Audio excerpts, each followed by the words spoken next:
ప్రతి ఇంట్లో కూడా ఈరోజు చర్చనీయాంశంగానే ఉంది. ప్రతి ఇంట్లో కూడా ఈరోజు చర్చ జరుగుతూ ఉంది. జగన్ ఉన్నప్పుడే బాగుండేది,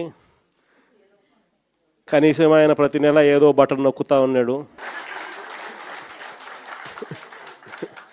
ఖచ్చితంగా మాట చెప్పినాడు, మాట ప్రకారం నిలబడ్డాడు. ఈరోజు జగన్ పోయాడు, చంద్రబాబు నాయుడు ఏమో బిర్యానీ పెడతానని మోసం చేశాడు, ఉన్న పలావు పోయింది, ఇప్పుడు బిర్యానీ కూడా పోయింది అని చెప్పి ఈరోజు ప్రతి ఇంట్లో కూడా చర్చనీయాంశం జరుగుతూ ఉంది. ఈరోజు నిజంగానే ప్రతి ఇంట్లో కూడా పోలికను చూస్తూ ఉన్నారు.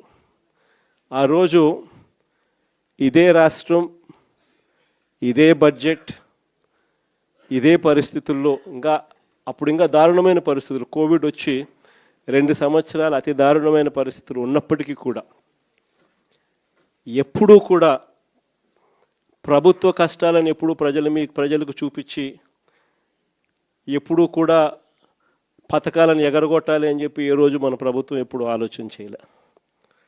మన కష్టాలు ఎన్నున్నా కూడా ముఖంలో చిక్కటి చిరునవ్వే మెయింటైన్ చేశాం.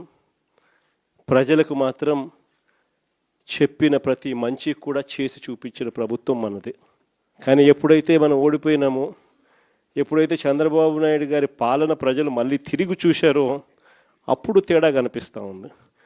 జగన్ వల్ల మంచి జరిగింది, జగన్ ఎలా చేయగలిగినాడు, చంద్రబాబు నాయుడు ఎందుకు చేయలేకపోతా ఉన్నాడు, చంద్రబాబు నాయుడు అంత అబద్ధాలోడు, మోసం చేసేవాడు ప్రపంచ చరిత్రలో ఎవడు ఉండడు అని కూడా చెప్తా ఉన్నారు. ఒకవైపున ఉన్న పథకాలన్నీ రద్దయిపోయాయి, మరోవైపున ఈయన చెప్పిన సూపర్ 6లు సూపర్ 7లు అన్నీ మోసాల కింద తేలిపోయాయి. ఇంకొక అడుగు చూస్తే వ్యవస్థలన్నీ కూడా పూర్తిగా నీరు గారిపోయినాయి, నిర్వీర్యమైపోయినాయి. ఆశ్చర్యం కలిగించే విధంగా స్కూళ్ళు అయితే కలకలలాడుతూ ఉన్నాయి. మన ప్రభుత్వంలో మొట్టమొదటిసారిగా స్కూల్ రూపురేఖలు మారాయి. దశాబ్దాలుగా ఎవడు కూడా పట్టించుకునే పరిస్థితి నుంచి స్కూళ్ళ రూపురేఖలు మారి ప్రైవేట్ వాళ్ళు కూడా గవర్నమెంట్ స్కూళ్ళతో పోటీ పడే పరిస్థితి ఎప్పుడు వచ్చింది అని అంటే అది కేవలం మన 5 సంవత్సరాల పరిపాలనలో మాత్రమే జరిగింది. గవర్నమెంట్ స్కూళ్ళల్లో పిల్లల్ని చేర్పించాలంటే ఎమ్మెల్యే చేత రికమెండేషన్ తీసుకొని పోయి, లెటర్లు తీసుకొని పోయి చేర్పించే పరిస్థితి నుంచి ఈరోజు గవర్నమెంట్ స్కూళ్ళల్లో ఏకంగా దాదాపుగా 9 లక్షల మంది పిల్లలు గవర్నమెంట్ స్కూళ్ళు మానేసిన పరిస్థితి ఈరోజు రాష్ట్రంలో కనిపిస్తూ ఉంది. స్కూళ్ళు నాశనం అయిపోయాయి. పెద్ద చదువులు చదువుతూ ఉన్న పిల్లలు ఫీజు రీయింబర్స్మెంట్ లేక 8 క్వార్టర్స్, జనవరి, ఫిబ్రవరి, మార్చికి సంబంధించిన క్వార్టర్ మామూలుగా ఏప్రిల్లో వెరిఫై చేసి మేలో ఫీజు రీయింబర్స్మెంట్ ఇచ్చేసేయాలి. జనవరి, ఫిబ్రవరి, మార్చికి సంబంధించిన త్రైమాసికం ఆ క్వార్టర్ నుంచి ఎలక్షన్ కోడ్ మార్చి 16వ తారీఖు ఎలక్షన్ కోడ్ వచ్చింది, అక్కడ ఆగిపోయింది. అంతే, అక్కడ నుంచి ఈ నిన్న డిసెంబర్కు ఏకంగా 8 క్వార్టర్స్. ఒక్కొక్క క్వార్టర్కు పిల్లలకు ఫీజు రీయింబర్స్మెంట్ కింద 700 కోట్లు ఒక్కొక్క క్వార్టర్కు త్రైమాసికానికి డబ్బులు ఇవ్వాల్సి వస్తే 8 క్వార్టర్స్ అంటే 8 × 7 5,600 కోట్లకు గాను కేవలం 700 కోట్లు ఇచ్చినారు. 4,900 కోట్లు బకాయి. వసతి దీవెన కింద ప్రతి జనవరిలో 1,100 కోట్లు పిల్లలకు బోర్డింగ్ అండ్ లాడ్జింగ్ ఖర్చుల కోసం, ఇంజనీరింగ్ చదివే పిల్లలకు, ఇటువంటి చదువులకు డిగ్రీ చదివే పిల్లలకు ప్రతి సంవత్సరం, ఇంజనీరింగ్ చదివే పిల్లలకైతే 20,000, పాలిటెక్నిక్ చదివే పిల్లలకు 15,000, ఐటీఐ చదివే పిల్లలకు 10,000, ఇలా ప్రతి సంవత్సరం కూడా క్రమం తప్పకుండా ఏప్రిల్ మాసంలో ప్రతి సంవత్సరంలో 1,100 కోట్లు మన ప్రభుత్వం జమ చేసేది. ఈ ప్రభుత్వం వచ్చింది ఏప్రిల్ 2024, ఏప్రిల్ 2025 2,200 కోట్లు బకాయిలు. ఈరోజు పిల్లలు చదువులు మానేసి ఫీజులు కట్టలేక పిల్లలు చదువులు మానేస్తూ ఉన్న పరిస్థితులు, తల్లిదండ్రులు ఇబ్బందులు పడుతూ ఉన్న పరిస్థితులు. చదువుల రంగం పూర్తిగా నాశనమైపోయి ఆంధ్ర రాష్ట్రంలో చదవాలి అని అంటే అప్పుల పాలయ్యే పరిస్థితిలోకి ఈరోజు రాష్ట్రంలో మన పిల్లలు కనపడతా ఉన్నారు. వైద్య రంగం గురించి నేను చెప్పాల్సిన పనుల ఆరోగ్యశ్రీ అనేది తెరమరుగైపోయింది. ఏకంగా నెలకు 300 కోట్ల రూపాయలు ఖర్చు అవుతుంది ఆ పథకానికి.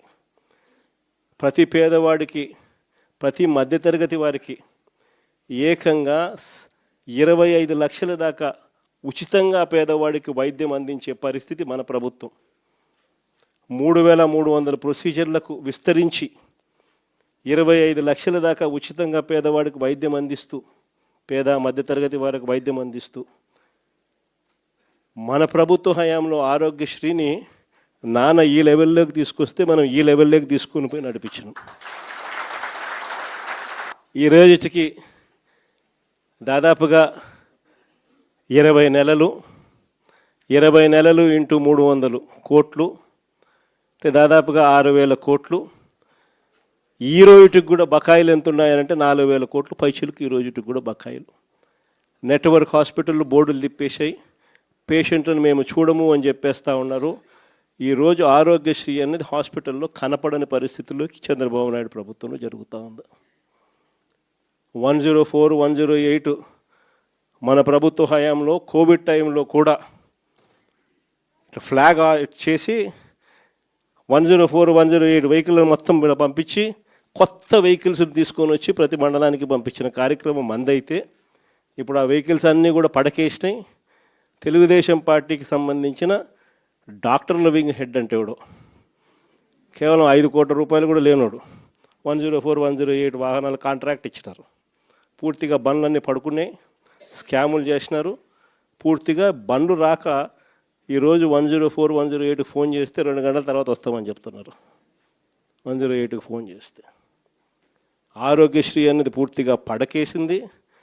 వైద్యం అన్నది పేదవాడికి అందకుండా పోయే పరిస్థితిలోకి వచ్చింది. గవర్నమెంట్ ల్యాండు, గవర్నమెంట్ బిల్డింగులు, పనిచేసే స్టాఫ్ గవర్నమెంట్ స్టాఫ్, జీతాలు ఇచ్చేది గవర్నమెంటు, స్కాములు చేస్తూ ప్రైవేట్ వాళ్ళకి ఇస్తున్నాడు. ఉట్టి జీతాలకే ఆ మెడికల్ కాలేజీలలో సంవత్సరానికి నెలకు 5 కోట్ల రూపాయలు ఒక్కొక్క కాలేజీలో అవుతుంది. సంవత్సరానికి 60 కోట్లు, 2 ఏళ్ళకు 120 కోట్లు గవర్నమెంట్ మెడికల్ కాలేజు ప్రైవేట్ వాళ్ళకి ఇచ్చి చంద్రబాబు నాయుడు 120 కోట్లు వాళ్ళకి ఎన్నికిస్తాడంట. ఇది ఎక్కడైనా మీరు విన్నారా? గవర్నమెంట్ది ల్యాండు, గవర్నమెంట్ది బిల్డింగులు, గవర్నమెంట్ స్టాఫు, జీతాలు ఇచ్చేది గవర్నమెంటు, నడిపేదేమో ప్రైవేటు, లాభాలేమో ప్రైవేటు కంట. ఇట్లాంటి దారుణమైన స్కాములు చేస్తే మేము అధికారంలోకి వచ్చినాక 2 నెలల్లో బొక్కలు వేస్తానని చెప్పిన.